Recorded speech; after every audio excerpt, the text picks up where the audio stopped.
Assalamualaikum warahmatullahi wabarakatuh. Perkenalkan, saya Azka Fathia dari kelas K IPA E. Hari ini saya akan menjelaskan materi tentang landasan psikologis dalam pengembangan kurikulum.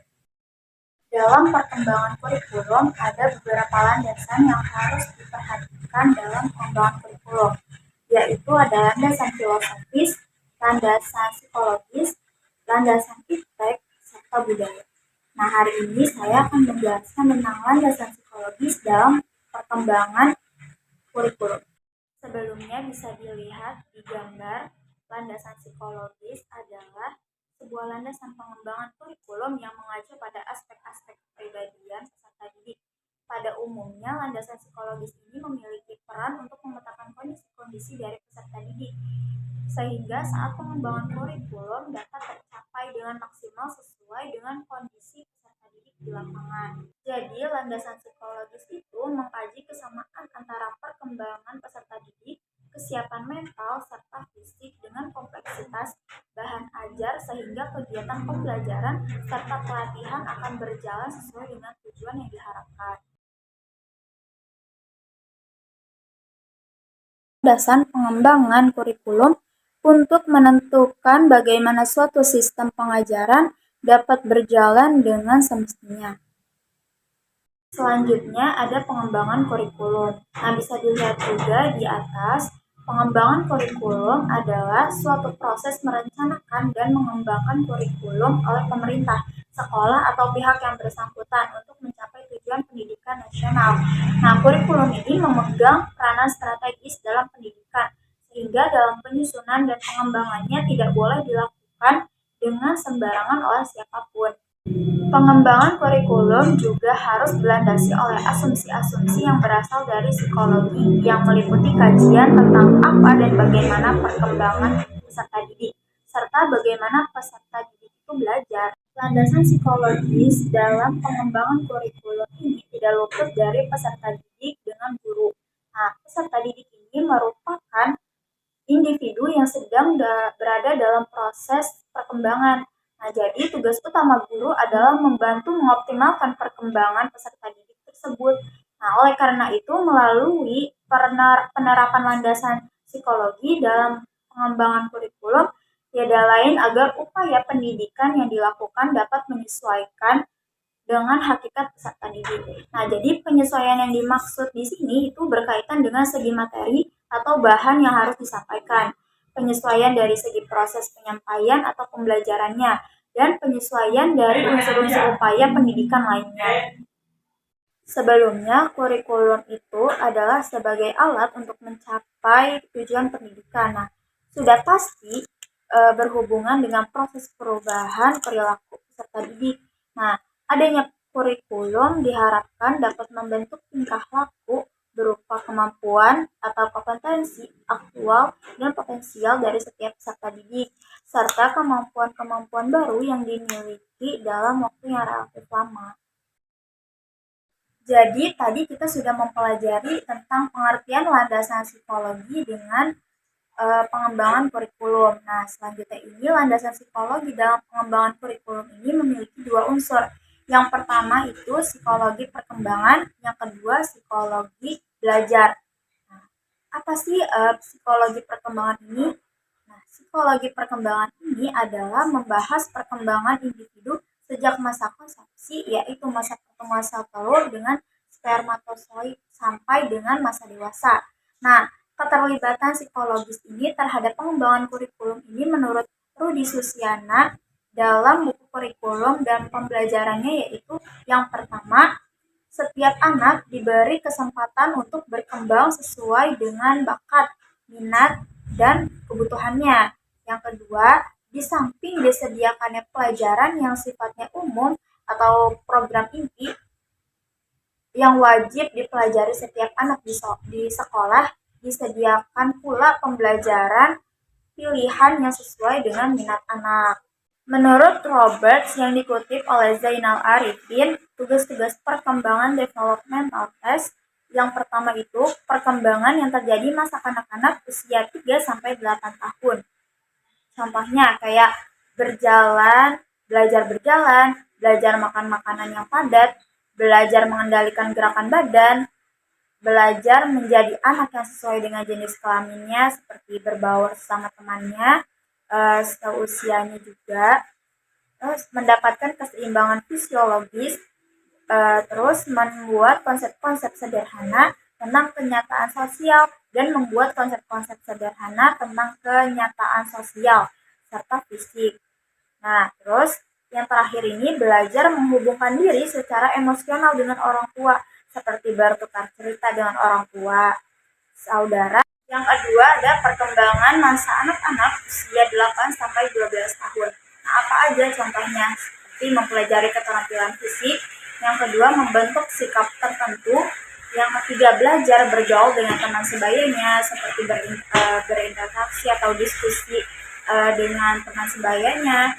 Terus yang keempat mempelajari peran sesuai dengan jenis kelamin dirinya, seperti kayak kita ketahui misalkan kita perempuan, berarti kita bisa belajar untuk masak, belajar untuk bersih-bersih rumah atau membantu orang tua gitu.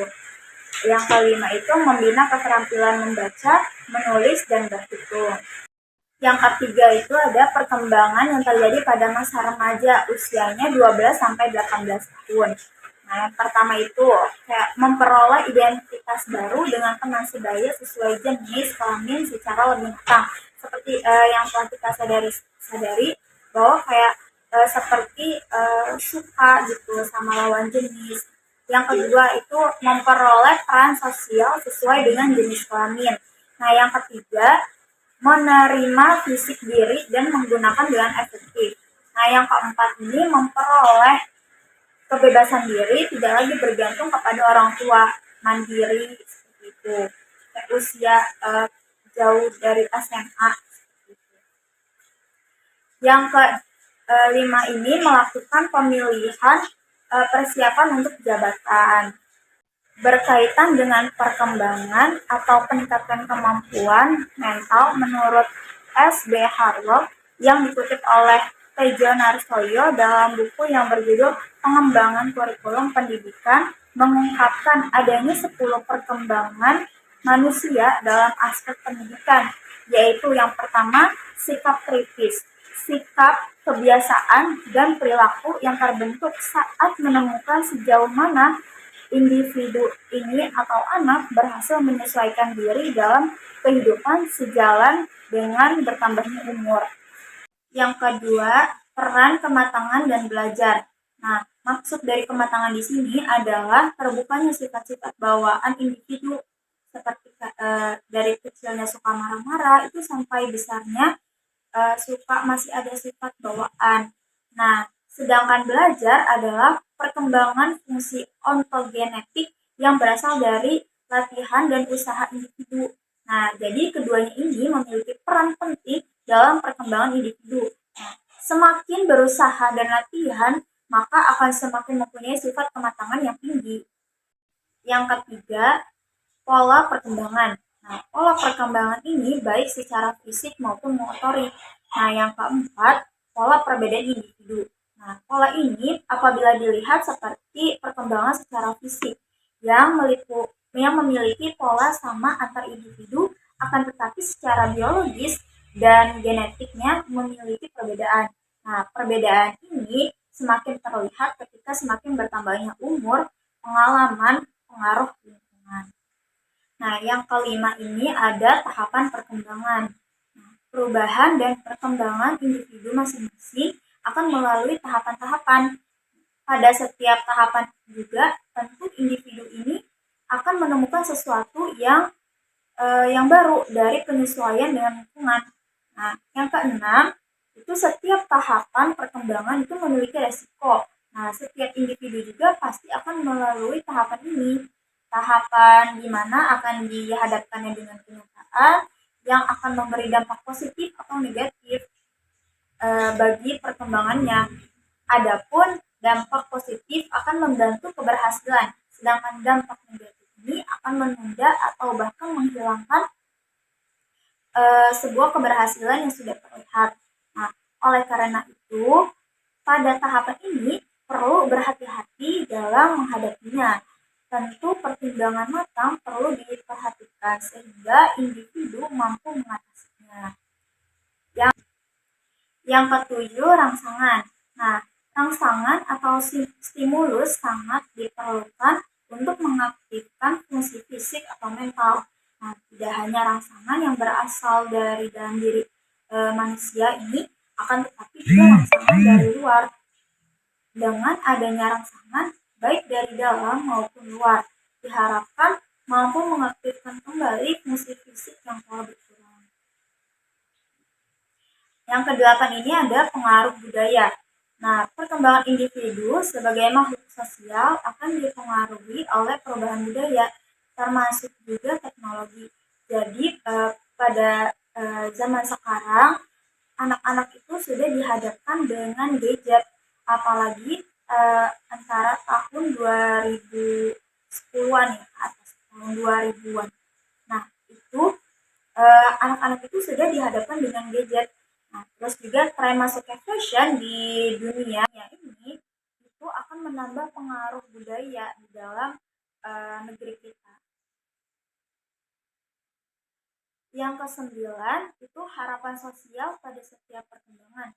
Nah, harapan ini selalu dikaitkan dengan peran dalam masyarakat. Sebagai makhluk sosial tentunya setiap individu akan mengemban harapan sosial. Nah, sebagai contoh adalah pemberian nama pada bayi yang baru lahir. Nah, jadi harapan dari nama tersebut adalah cerminan dari orang tua untuk anaknya kelak setelah dewasa. Jadi, nama yang baik pasti akan membawa harapan yang baik. Seperti itu. Yang ke-10 itu ada keyakinan tradisional. Nah, perkembangan individu itu juga dipengaruhi oleh keyakinan sosial, keyakinan tradisional yang berkembang di lingkungan masyarakat berupa kepercayaan dan agama yang dianut turun-temurun. Nah, ini sangat erat kaitannya dengan kebudayaan.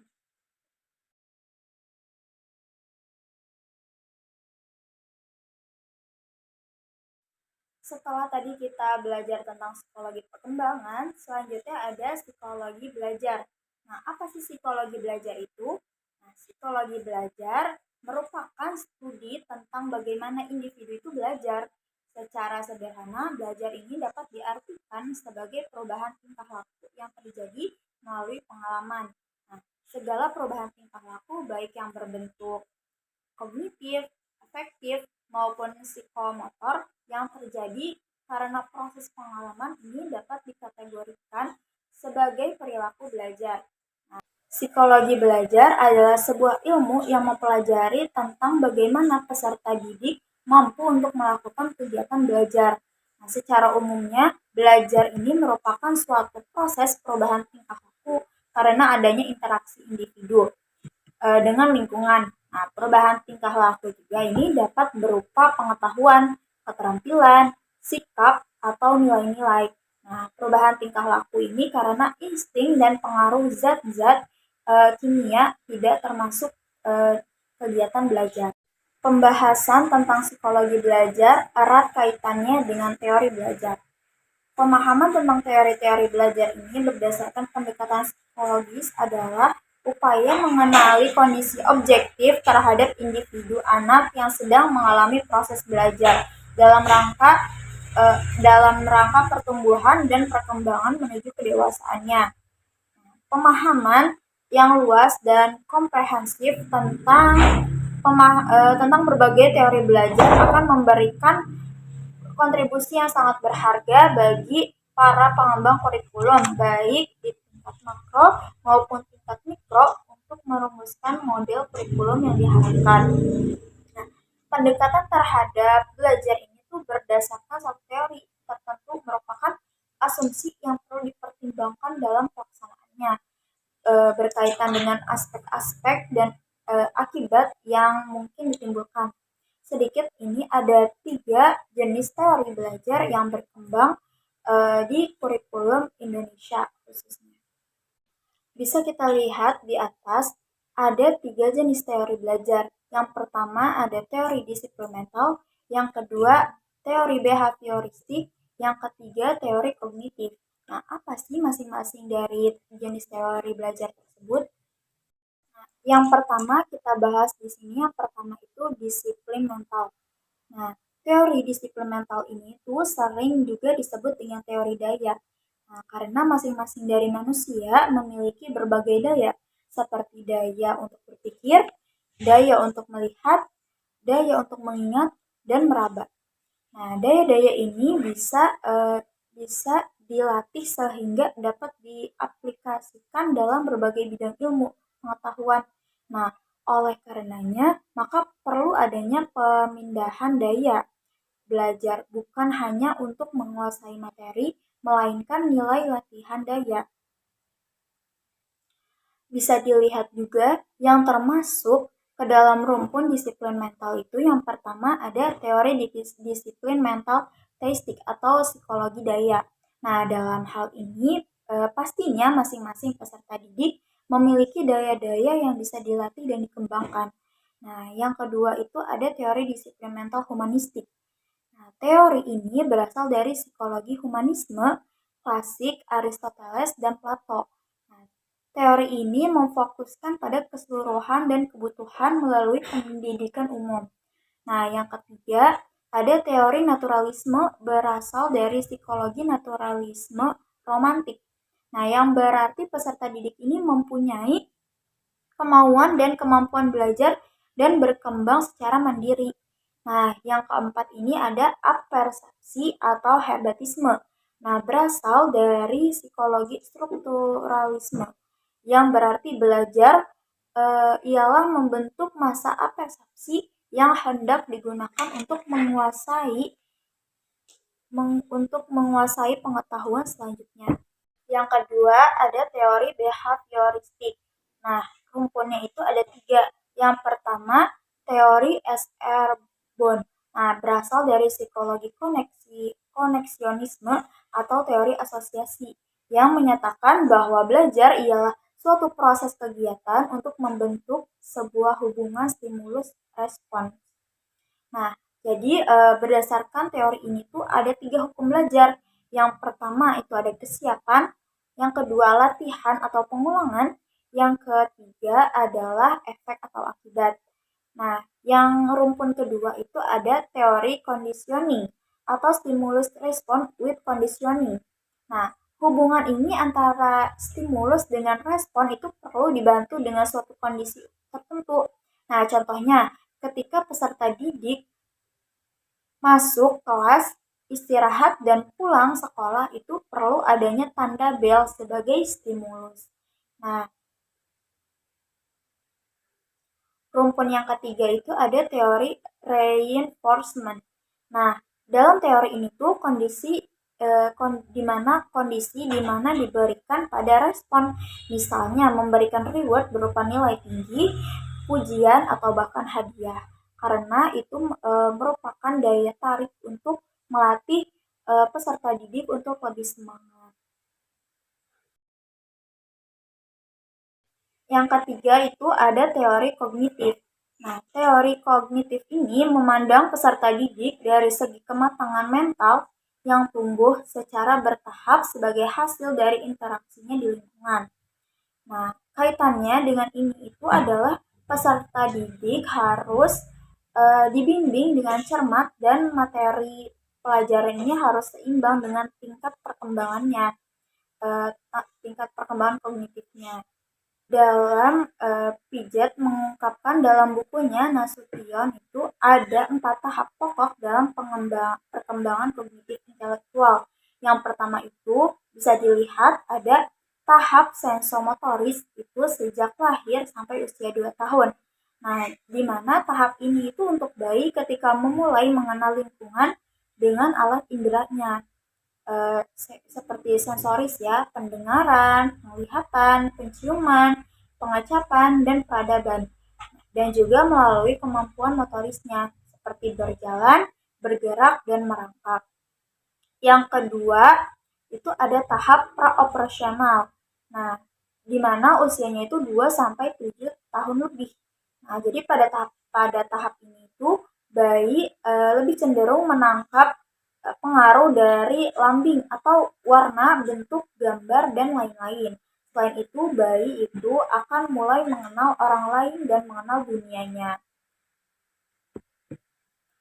Yang ketiga itu ada tahap operasional konkret itu 7 tahun lebih sampai 11 tahun. Nah, di mana tahap ini itu perkembangan logika seorang anak itu mulai menggunakan logika saat melakukan pemecahan masalah. Nah, sehingga masalah yang sederhana itu akan terpecahkan secara sistematis. Nah, yang keempat ini ada tahap operasional format, kurang lebih 11 tahun ke atas. Di mana tahap ini itu seorang anak itu telah mampu berpikir abstrak, mampu memecahkan masalah yang lebih besar, serta mulai membentuk hipotesisnya sendiri dan menguji sesuatu dengan eksperimen dalam proses belajar dalam kehidupan sehari-hari. Tidak terasa materi yang sudah saya sampaikan selesai sampai di sini. Kesimpulannya adalah bahwa salah satu landasan pengembangan kurikulum adalah psikologi. Nah, pengembang kurikulum ini tuh harus melihat kondisi psikologi individu. Dalam hal ini adalah peserta didik, utamanya dalam menyusun dan melaksanakan kurikulum, sehingga tujuan pendidikan nantinya dapat tercapai secara optimal. Nah, landasan psikologi ini diantaranya adalah meliputi psikologi perkembangan yang sudah tadi saya sampaikan dan jelaskan. Nah, kaitannya dengan psikologi perkembangan ini ada hal yang harus diperhatikannya adalah kondisi perkembangan peserta didik, umur peserta didik ini serta kemampuan peserta didik di setiap bertambahnya usia. Nah, sedangkan dalam psikologi belajar yang juga tadi saya sudah sampaikan, pengembang kurikulum ini harus memperhatikan beberapa teori seperti teori mental, behavioristik, kognitif, serta teori kepribadian. Demikian dapat saya sampaikan, kurang dan lebihnya mohon dimaafkan. Billahi taufiq wal hidayah. Wassalamualaikum warahmatullahi wabarakatuh.